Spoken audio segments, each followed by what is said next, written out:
Bonjour frères et sœurs, je suis heureux de pouvoir vous faire ce message d'ici du Centre évangélique Concordia. Bonjour à tous, vous voyez que j'y suis. Le centre est de nouveau ouvert, on va en parler, pas de manière publique, mais vous savez que des personnes ont déjà pu revenir, comme l'équipe des travaux par exemple. Nous nous sommes aussi rencontrés en conseil d'église pour prendre des décisions et c'est de ces décisions dont je veux vous parler.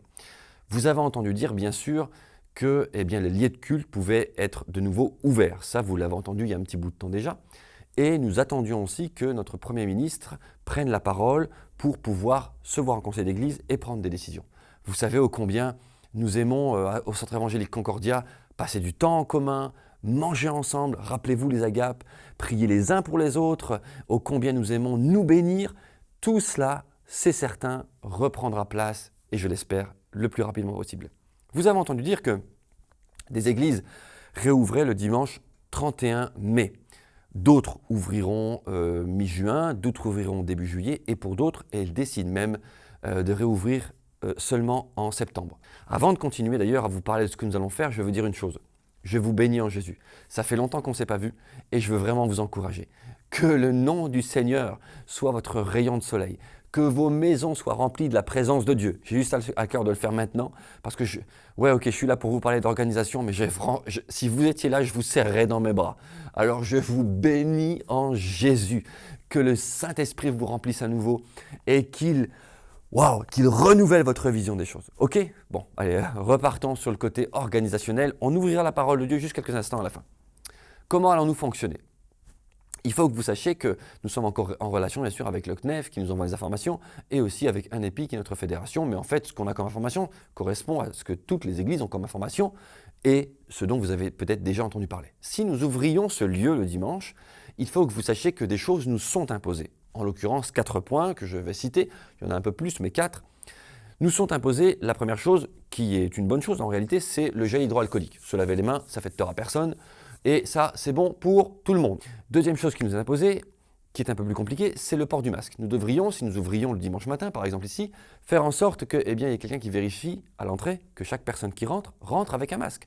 Et nous devrions vérifier, en tout cas j'en serai aussi responsable, que chaque personne qui se trouve dans ce lieu garde son masque obligatoirement.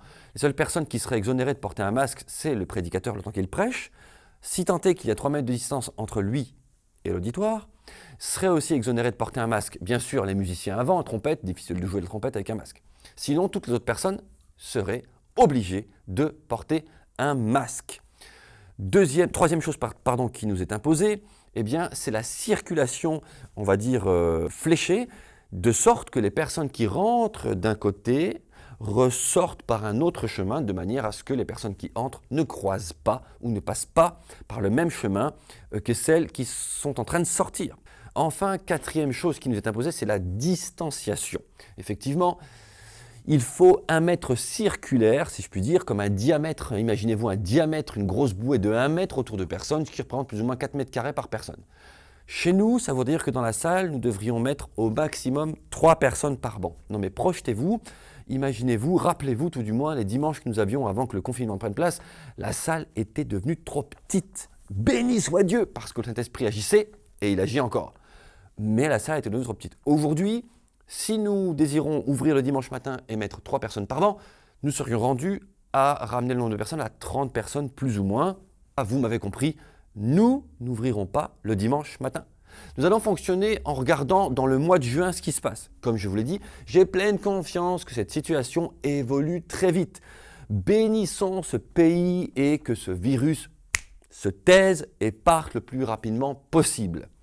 Alors laissons les choses se dérouler. Mais pour nous, en ce qui nous concerne, en public, nous n'ouvrirons pas le dimanche matin. Je bénis et je remercie le gouvernement qui a permis que dès ce 2 juin, par exemple, le déconfinement phase 2 prenne place et que nous puissions retourner au restaurant, manger ensemble, en privé, des actions privées, revoir la famille, revoir nos proches, revoir nos amis. Et c'est réellement une bénédiction. Nous continuerons par la suite à vous communiquer d'autres informations. Comme je le dis, nous allons regarder les semaines qui se déroulent et nous allons vous communiquer les informations qui sont nécessaires à la bonne tenue et à la bonne vie du corps de Christ. Nous nous reverrons, n'en doutez pas. Ok ? Une deuxième chose aussi que nous allons réfléchir à faire, c'est que nous allons du coup, parce que nous ne l'avons pas fait du tout, jamais, nous allons peut-être, voyez-vous, on est en pleine discussion, peut-être, créer du contenu pour que nous puissions le dimanche matin, à partir d'ici, envoyer un temps de louange. Nous vous avions conseillé, nous l'espérons que vous l'avons fait, de suivre les cultes en live qui sont proposés. La Porte Ouverte de Mulhouse le fait très bien, mais d'autres aussi le font très très bien. Vous êtes libre de suivre le culte en live, la célébration en live que vous choisissez. Mais nous réfléchissons à pouvoir produire d'ici, pour que soit diffusé le dimanche matin, du contenu avec les chants que nous apprécions chanter tous ensemble, avec la conduite du Saint-Esprit que nous apprécions, avec les déclarations fortes sur la parole de Dieu, je montre ici parce que j'ai ma Bible ici, que nous apprécions. Alors nous réfléchissons, et si nous pouvons le faire, nous le ferons de tout notre cœur. Vous savez ô combien nous aimons jouer de la musique, ô combien nous aimons chanter, ô combien nous aimons célébrer Dieu. Si nous pouvons enregistrer cela et le diffuser le dimanche matin, comptez sur nous, nous le ferons. Ça, c'est une deuxième chose. Donc, première chose, nous vous communiquerons et nous communiquerons ensemble de manière à ce que nous puissions, en petits groupes, il vaut mieux se voir en petits groupes, vraiment, nous retrouver et puis échanger. Proches et amis, famille, bien sûr. Nous allons voir à produire du contenu à partir de ce lieu pour que courant juin, vous voyez arriver de la louange où vous retrouverez les musiciens, les chantres qui sont là pour nous bénir. Nous continuerons à poster bien sûr des messages, de l'enseignement bien sûr.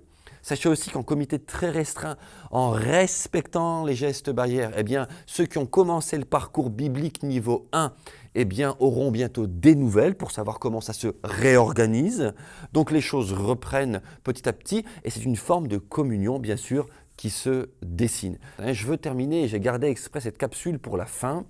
Qu'est-ce que le culte? Parce que vous pouvez me dire, mais Sam, ça veut dire que si ça ne s'ouvre pas le dimanche, on n'a pas de culte.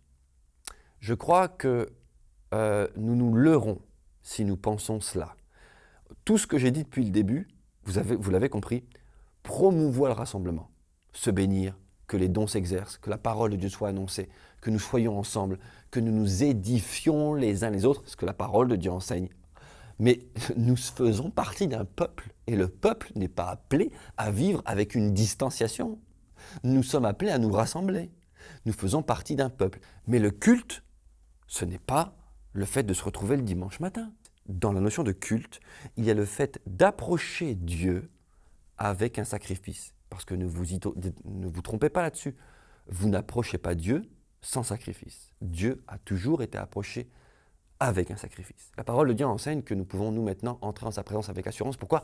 Parce que notre Jésus, souverain sacrificateur éternel, a lui-même été le sacrifice éternel. Je vais prendre un passage dans la parole de Dieu et nous en terminerons très rapidement. Prenez avec moi Romains 12, parole vivante. Romains 12. Il est écrit ceci. « Je vous demande donc, frères, à cause de la bonté que Dieu vous a témoignée, de lui consacrer votre être tout entier, que votre corps, vos forces et toutes vos facultés soient mises à sa disposition comme une offrande vivante, sainte et qui plaise à Dieu. » C'est là le culte spirituel qui a un sens, un culte logique, conforme à ce que la raison vous demande. On parle ici d'un sacrifice et on parle ici, cette fois-ci, de notre vie qui est un sacrifice pour Dieu. Je relis la phrase. « Je vous demande donc, frères, à cause de la bonté que Dieu vous a témoignée. » Frères, sœurs, Dieu a-t-il été bon envers vous? Oui, parce qu'il nous a sauvés. Si je continue la lecture, « Je vous demande donc, à cause de la bonté qu'il vous a témoignée, de lui consacrer votre être tout entier. » Frères et sœurs, encore une fois. Est-ce que vous pensez que c'est en venant ici, ou que c'est parce que nous venions ici le dimanche matin, que nous lui étions consacrés? Mais non. Non. On se réunit le dimanche matin ici, quand on pourra, pour célébrer, pour vivre les dons, pour être, je crois que je l'ai répété 3 fois, pour être renouvelé dans le Saint-Esprit, pour être dans la joie de se voir, pour voir les dons s'exercer, les miracles s'opérer, pour s'encourager les uns les autres, pour que le faible puisse dire « j'ai été tiré vers le haut par un fort ». Voilà pourquoi nous nous rassemblons, tous ensemble. Vous ne vivez pas la consécration parce que vous venez une fois par semaine ici. C'est tous les jours de notre vie que nous vivons la consécration. La consécration, c'est être mis à part. Être mis à part, c'est être saint. Se consacrer, c'est dire Seigneur, du matin au midi, du midi au soir, je veux vivre pour toi. Je relis. De lui consacrer votre être tout entier, que votre corps, vos forces et toutes vos facultés soient mises à sa disposition comme une offrande vivante, un sacrifice, une offrande vivante, sainte et qui plaise à Dieu. Mon frère, ma sœur, te consacrer, c'est tous les jours de ta vie. Te consacrer, ce n'est pas en venant sporadiquement dans un lieu. Tu es toi, le lieu dans lequel le Saint-Esprit vient et dans lequel le Saint-Esprit veut brûler pour que tu sois cette offrande merveilleuse. Tu es toi le lieu de culte, ok? Si dans cette période de confinement, tu n'en as pas profité pour te consacrer, je t'encourage, rattrape le temps. Je t'encourage, récupère ces moments-là. Fais des choix qui vont faire que tu passeras plus de temps dans la parole de Dieu, plus de temps à écouter des louanges, plus de temps à chanter, à louer Dieu avec ta famille, qui vont faire que tes pensées vont être sanctifiées, tes actes vont être épurés et tu vas te consacrer et tu seras alors, comme la parole de Dieu le dit, je le répète, c'est là le culte spirituel qui a un sens, un culte logique.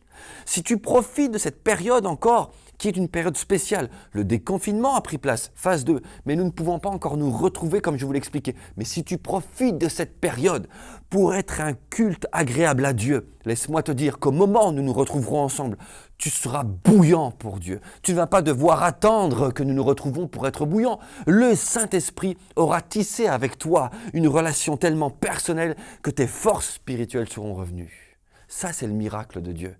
Où que tu sois, tu es toi le temple du Saint-Esprit, donc le lieu de culte.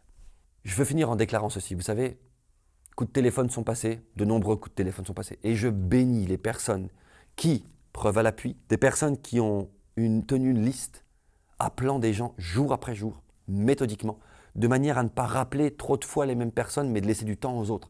Je vous bénis en Jésus. Et je crois vraiment qu'alors que cette période aurait dû nous distancer, je crois vraiment que quand nous nous retrouverons tous ensemble ici, eh bien nous pourrons dire « J'ai appris à connaître l'autre d'une autre manière. Je l'ai appelé, quand j'ai pu le rencontrer, je l'ai rencontré, vos proches, vos amis. Quand j'ai pu donc prier avec lui, j'ai prié avec lui. J'ai appris à connaître l'autre, j'ai appris à m'inquiéter de l'autre. Je n'ai pas seulement connu l'autre au travers d'une réunion publique, en le voyant un peu le dimanche. J'ai appris à connaître l'autre parce que j'ai pris de ses nouvelles, parce que j'ai prié avec, et parce que petit à petit, j'ai appris dans ma maison ou ailleurs à prier avec les personnes et à mieux apprendre à les connaître dans cette intimité. Alors on se reverra, et je crois qu'au moment où on se reverra, on pourra dire « Mais punaise, on se connaît mieux maintenant alors que nous devions être distancés.